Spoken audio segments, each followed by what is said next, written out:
L'info écho avec Capital.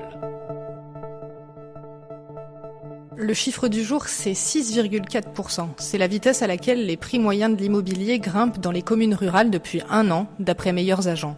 C'est inédit. Jamais de mémoire d'estimateur, les prix ne s'étaient envolés aussi vite dans les campagnes. Ils grimpent même désormais plus rapidement que dans la plupart des grands centres urbains. Mais attention, tous les territoires ruraux ne voient pas leurs prix progresser à la même vitesse. Les envolées concernent principalement les communes dans les aires d'influence des métropoles ou celles déjà dotées d'un parc important de résidences secondaires. Découvrez dans notre article tous les détails de cette étude sur les communes rurales.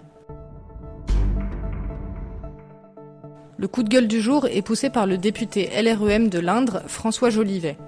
Pour lutter contre l'utilisation détournée de l'allocation de rentrée scolaire par certains parents, il propose de la remplacer par une dotation financière aux établissements, chargés ensuite d'équiper eux-mêmes tous les élèves avec des fournitures scolaires identiques. Une proposition qui fait écho aux déclarations controversées du ministre de l'Éducation nationale Jean-Michel Blanquer sur les achats d'écrans plats au moment de la rentrée des classes. Pour rappel, cette aide, comprise entre 370 et 404 € par enfant âgé de 6 ans à 18 ans, est actuellement versée sous condition de ressources. Elle a bénéficié à 3 millions de familles françaises en août dernier.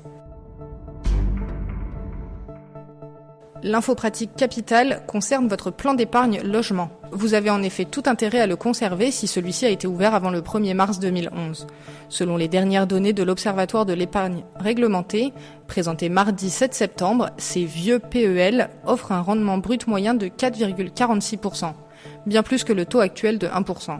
Surtout, ces plans n'ont pas de durée de vie déterminée, vous pouvez donc le garder autant de temps que vous le souhaitez, une situation que n'apprécie guère la Banque de France qui plaide pour un alignement des taux de tous les PEL à 1%.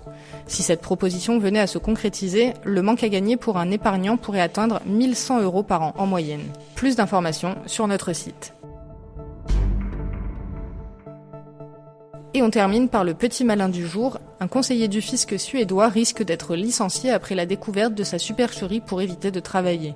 Sa supérieure hiérarchique a remarqué que l'homme de 28 ans, en télétravail, avait pris l'habitude d'appeler son téléphone portable personnel à l'aide de son téléphone professionnel.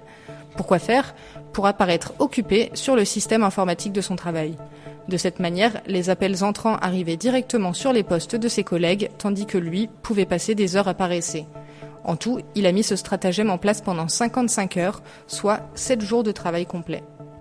C'était l'info écho avec Capital.